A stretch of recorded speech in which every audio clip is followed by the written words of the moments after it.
This is Barbie. This is Ken. And this is Barbie Land.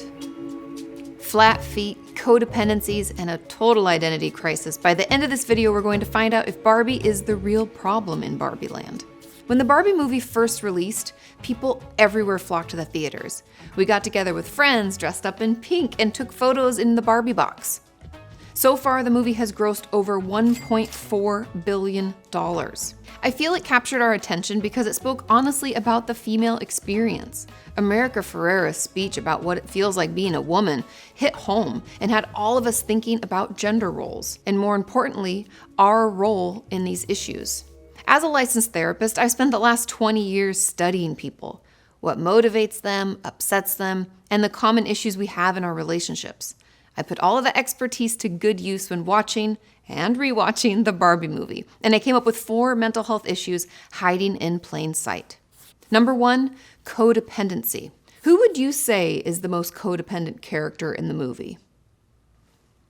Maybe it would help if I break it down for you first. Codependency is a term used in psychology to describe a dysfunctional relationship pattern where one person excessively relies on another for their emotional well-being and sense of self-worth. It often involves prioritizing the needs of the other to the detriment of our own needs and boundaries. The tricky thing about codependency is that we often see one person as the more needy one, and that often isn't the one who is codependent. The codependent person has a sense that it's their job to take care of the other, making sure that they're never unhappy or struggling. They usually spend most of their time supporting this other person and feel often like they can't end the relationship because their partner couldn't handle it. It can be tricky because remember, both people are in a codependent relationship. Let's talk about the Barbie movie. I don't know about you, but the first person that came to my mind was Ken. From the beginning, the narrator states that while Barbie always has a good day, Ken only does if Barbie pays attention to him. But remember, the other person in the relationship who takes care of the dependent person is also codependent, and sometimes getting part of their identity and validation by being needed and relied upon.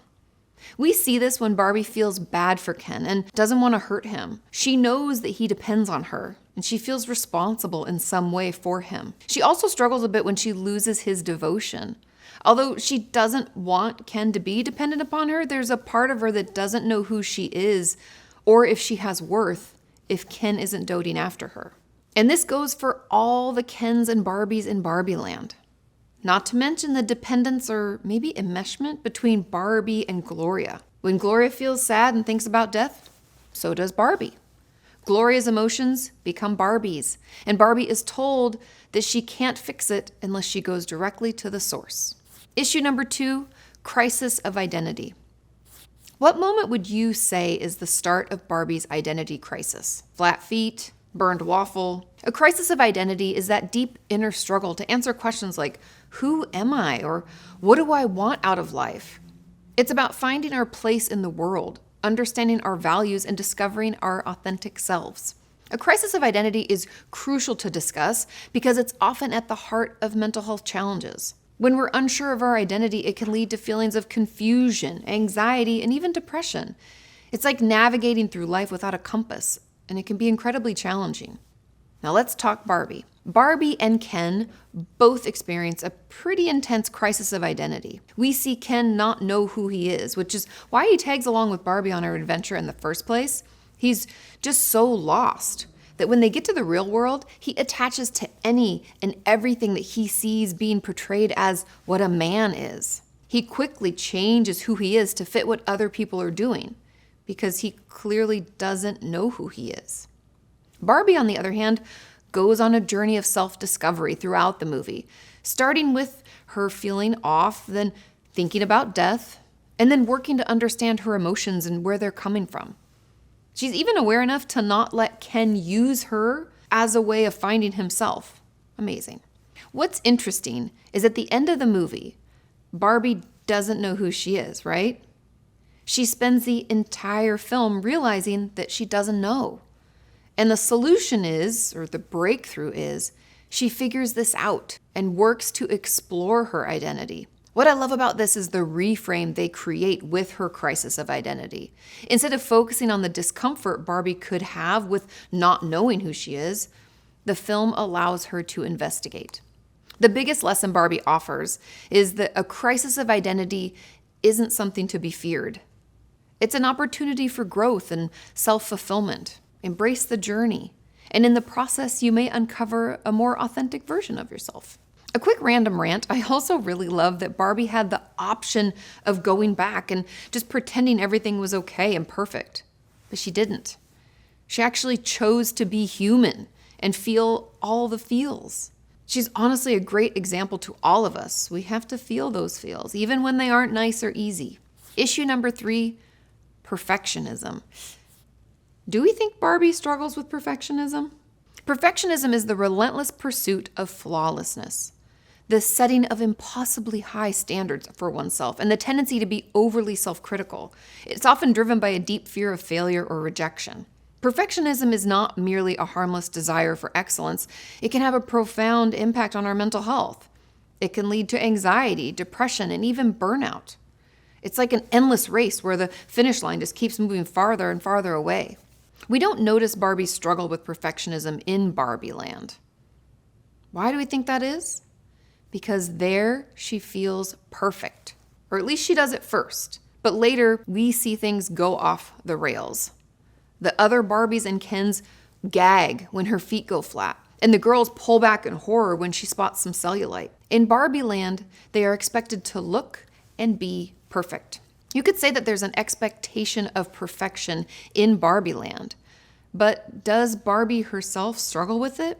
Now, I will say that for me, when Barbie shows a lot of perfectionistic tendencies and exhibits that sense of shame and failure when she doesn't feel perfect, she does have one thing that isn't usually present in true perfectionism.